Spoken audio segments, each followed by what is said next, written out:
Assalamualaikum anak-anak.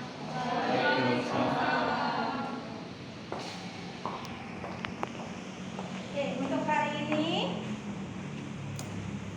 ya.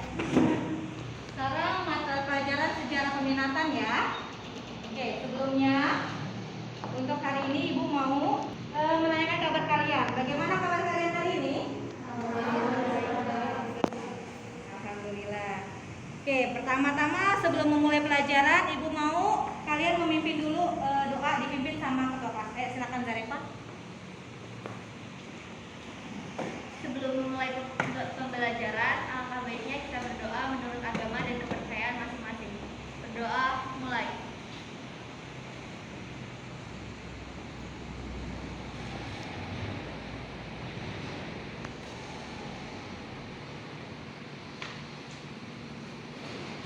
Selesai.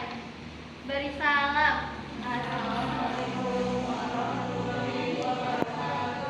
Waalaikumsalam warahmatullahi wabarakatuh.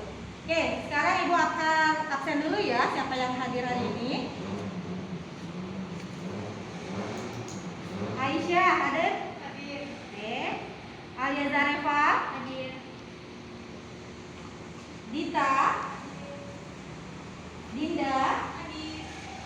Alfian? Oke, selanjutnya Anissa? Pagis? Kailila? Eka? Hadir. Eva? Hadir. Nita? Hadir. Najwa? Najwa kemana Najwa? Kenapa? Nggak izin ya? Oke. Berarti hari ini hanya Najwa aja yang nggak masuk ya? Oke. Sekarang Ibu akan memeriksa tentang kebersihan kelas karena sekolah kita adalah sekolah adiwiyata. Jadi kebersihan kelasnya diperiksa lagi. Coba lihat kolom bangkunya, kolom mejanya ada yang ini nggak sampahnya dibuang ya. Oke, sudah ya? Sudah bersih semua? Atributnya gimana? Dipakai semua atributnya? Ada ya? Ini menandakan sebagai identitas kalian ya. Oke, sebelum memulai pelajaran kita harus menyanyikan lagu Indonesia Raya untuk menunjukkan rasa nasionalisme.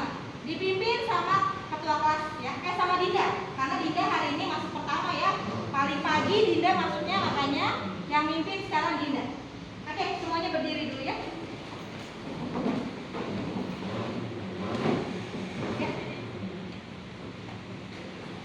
Hiduplah Indonesia Raya.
Jadi buku harian itu biasanya memang ditulis tentang pengalaman pribadi.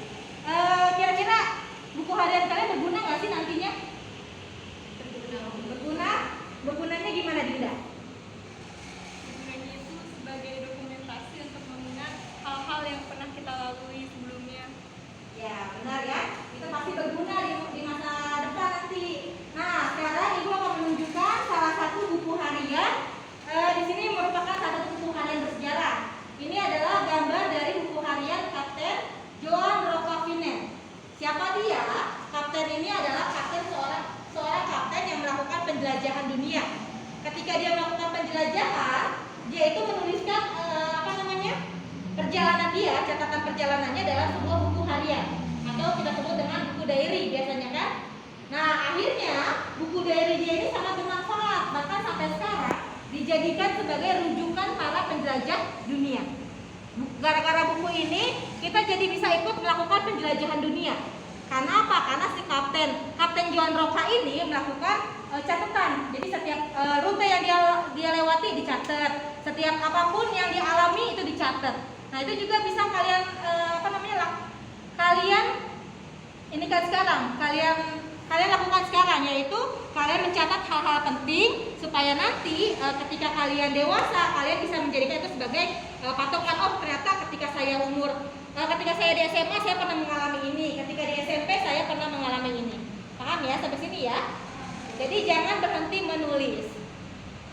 Oke, sekarang untuk tujuan pembelajarannya di sini Ibu mau untuk materi hari ini menerapkan dalam kehidupan masa kini tentang pentingnya menjaga kekayaan intelektual, terutama dalam hal melindungi sumber sejarah yang akan berguna di masa yang akan datang. Jadi kalau ada sumber sejarah itu usahakan dijaga supaya berguna di masa depan. Selanjutnya, Ibu mengharapkan dari kompetensi ini adalah kalian bisa memahami mengenai kekurangan dan juga kelebihan sumber sejarah berdasarkan bentuk dan sifat dengan teknik penilaian, diskusi, dan juga pengisian dari LKPD. LKPD sudah Ibu bagikan kemarin ya. Oke, selanjutnya materi kita tentang sumber sejarah. Oke, ini salah satu jenis sumber sejarah. Bisa kalian baca dulu selama 5 menit. Ya, silakan dibaca dulu ya. Atau bisa juga kalian baca dari handphone kalian, karena kemarin sudah Ibu kirim ke handphone kalian kan? Ya, silakan dibaca di handphone ya.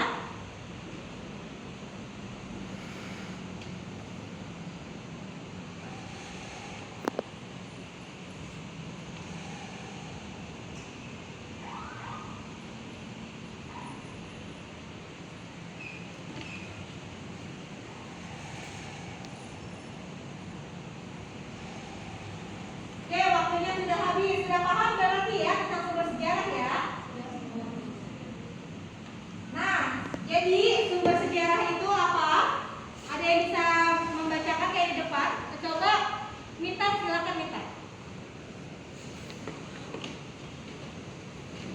Sumber sejarah merupakan seluruh informasi yang dapat dijadikan sebagai dasar untuk konstruksi atau menyusun kembali peristiwa masa lalu. Ya, bagus. Saya kasih tepuk tangan dulu buat Mita. Nah, benar ya. Jadi sumber sejarah kalau dari bahasanya itu adalah bahan yang dapat digunakan untuk mengumpulkan informasi yang mendukung dalam penulisan sejarah. Jadi kalau kita mau meneliti itu kita harus pakai sumber sejarah. Oke, di sini Ibu akan jelaskan sedikit tentang sumber sejarah berdasarkan bentuk. Jadi sumber sejarah ada tiga jenisnya. Yang pertama tulisan, benda, dan lisan. Oke, kalau tulisan ini kira-kira apa ini apa? Gambar apa? Prasasti. Ya benar, ini adalah gambar prasasti. Kalau ini gambar apa Anissa? Kapak. Oh iya benar, ini kapak dari apa? Dari batu, benar. Kalau ini Aisyah, ini gambar apa Aisyah? Pidato siapa? Ya benar, ini pidatonya Bung Tomo. Jadi ini sumber tertulis, ini sumber benda, dan ini sumber lisan. Oke, selanjutnya kita berdasarkan sifat. Kalau berdasarkan sifat itu adalah kapan sumber ini dikeluarkan. Yang pertama adalah sumber primer.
silakan diisi LKPD-nya. Kalau ada yang tidak dimengerti bisa saling ditanyakan.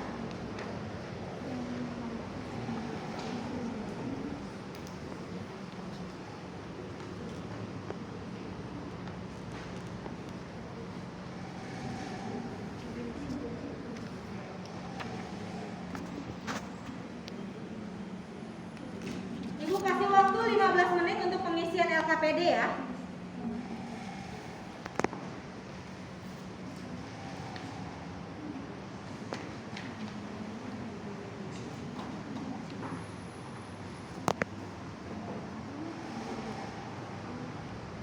Mana bisa?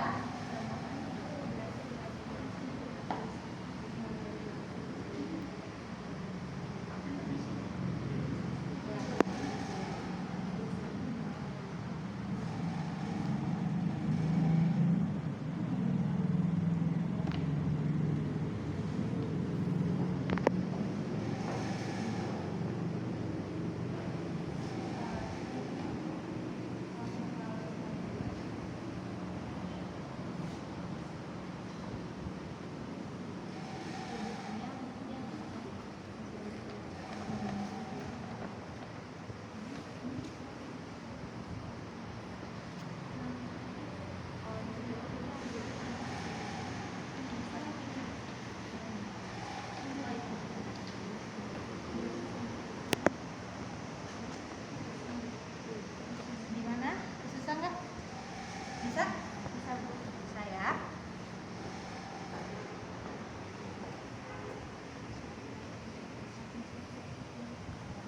Oh, bagusnya catatannya Mita.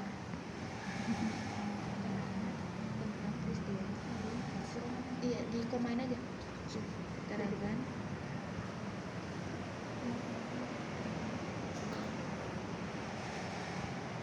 Bisa ya kelompok ini ya?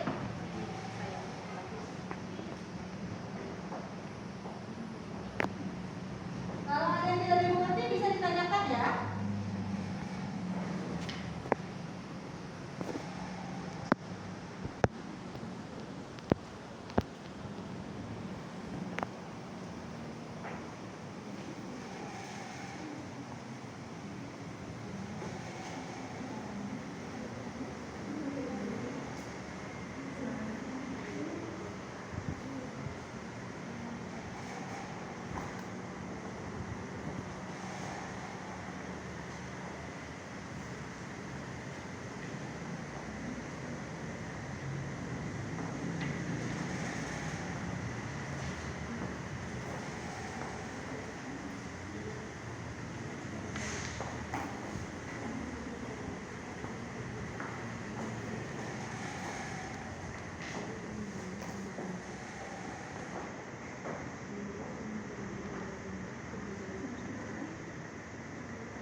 benar ya, itu adalah pengertian dari sumber sejarah.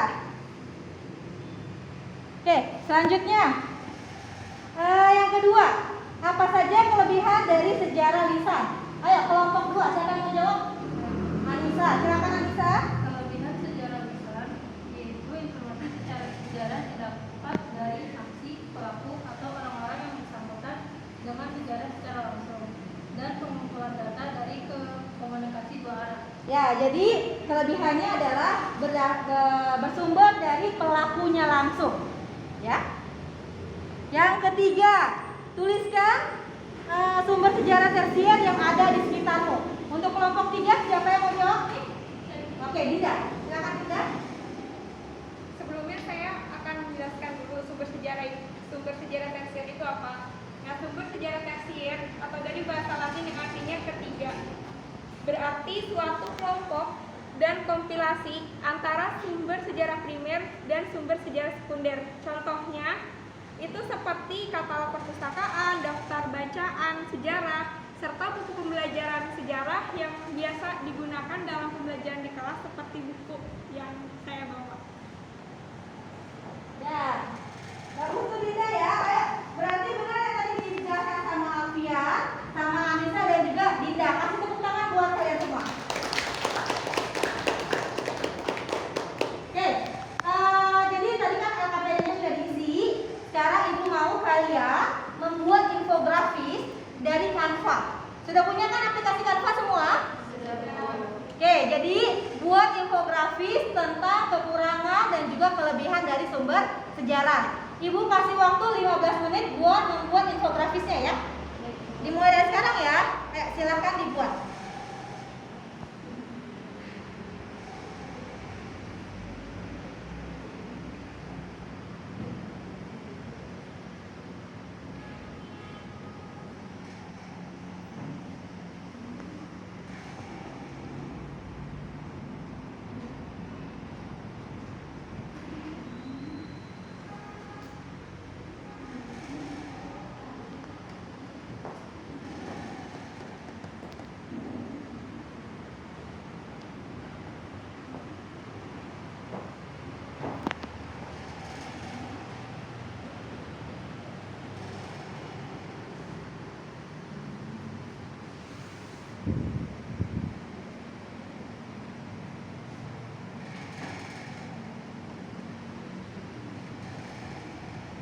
Ya, waktunya sudah habis ya.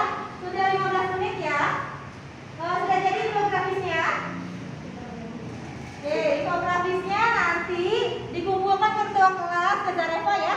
Nanti biar Zareva kirim ke Ibu secara PDF ya. Jadi kumpulan dari teman-teman semua.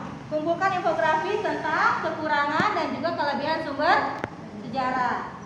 Oke, sebelumnya sebelum menutup, Ibu mau ngasih materi tambahan dulu. Di sini ada tiga gambar nih, 3 gambar tentang sumber jenis sejarah. Kalian bisa nggak sih mengklasifikasikan ini? Nah, gambar pertama adalah tentang rumah Rengas Dengklok, tempat Soekarno dan Hatta diculik. Untuk gambar pertama, siapa yang mau menjelaskan ini masuk ke sumber apa? Ayo angkat tangannya. Ayo, Zareva, silakan. Rumah Rengas Dengklok tempat Soekarno diculik ini masuk ke dalam yang Primer dan juga sumber sejarah, maksudnya ke yang tertulis benda tulisan. ke benda. Benar. Kenapa disebut primer, Zareva? Karena rumah itu dia sudah ada dari awal. Ya. Dari awal. Dari awal peristiwa penculikan ada di rumah ini ya. Jadi ini masuk ke sumber primer, tapi juga masuk ke sumber benda karena ini rumahnya. Selanjutnya yang kedua, kitab negara Kertagama yang disadur. Siapa yang mau menjelaskan? Masuk ke mana ini? Ayo, ya Dinda, silakan Dinda. Kitab Negara Kertagama ini termasuk ke dalam sumber sejarah sekunder. Ya, kenapa? Karena dia telah mengalami perubahan atau dimodifikasi, ditulis ulang, jadi bukan sumber aslinya. Ya, bukan sumber aslinya ya, karena ini disadur. Tapi ini masuk ke sumber benda apa? Sumber apa? Lisan, tertulis atau benda? Tertulis. Tertulis, benar ya? Yang disebut Dinda tadi benar. Kita ke gambar terakhir. Ini adalah naskah asli kitab kuno. Siapa yang mau menjelaskan ini? Naskah asli kitab kuno. Masuk ke sumber mana? Ya, Febi. Silakan Febi.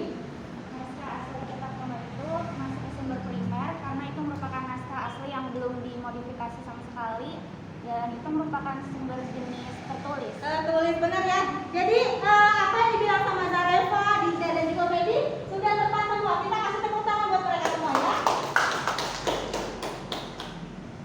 Oke, kita masuk ke bagian refleksi. Sekarang mau tanya. Sekarang kalian sudah bisa tidak mengklasifikasikan sumber sejarah? Sudah bisa semua ya, alhamdulillah. Lalu selanjutnya, apakah kalian memahami kelebihan dan kekurangan sumber sejarah? Sudah paham semua. Nah, jadi fungsi pembelajaran kita hari ini adalah agar kalian itu juga bisa ikut menjaga sumber sejarah. Seperti yang tadi sudah Ibu bilang di awal ya. Kalian harus bisa menjaga sumber sejarah yang ada di sekitar kalian dan juga turut serta mengikuti berita terkini yang akan menjadi sumber sejarah nantinya. Apa sih hubungannya sumber sejarah sama berita terkini? Jadi gini loh, misalnya nih sekarang kan kita lagi pakai masker ya. Karena apa kita pakai masker? Karena lagi ada pandemi COVID ya. Nah, kalau kalian mengikuti berita tentang pandemi COVID sekarang nih, nanti kalian kumpulkan berita-beritanya. Nanti 20 tahun kemudian kalian tuh bisa jadi pelaku sejarah. Karena kan kalian yang mengalami kan? Nanti kalian diwawancara. Nah, hasil wawancara kalian adalah hasil primer karena kalian yang mengalami sendiri. Jadi hubungannya sama sejarah dan dunia, walaupun kita belajar sumber sejarah, kalian pun bisa menciptakan sumber sejarah kalian sendiri. Paham sampai sini ya? Oke, alhamdulillah. Indikator mengenai kemampuan dan menyimpulkan kekurangan dan juga kelebihan sumber sejarah, baik secara lisan, tertulis dan juga bedah, Ibu anggap sudah selesai. Dan Ibu anggap kalian sudah mencapai hasil yang Ibu mau tentang mengetahui kelebihan dan juga kekurangan sumber sejarah. Oke, sampai sini terima kasih atas waktunya. Kita siap-siap yuk, biar pulang. Disiapkan tasnya.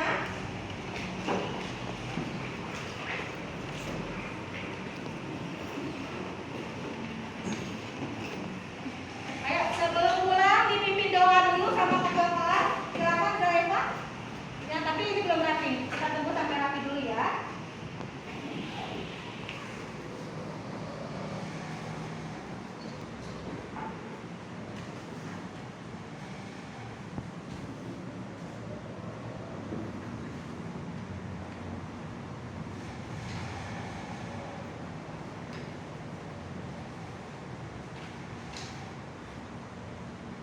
Sebelum mengakhiri pembelajaran hari ini, mari kita berdoa menurut agama dan kepercayaan masing-masing. Berdoa, mulai.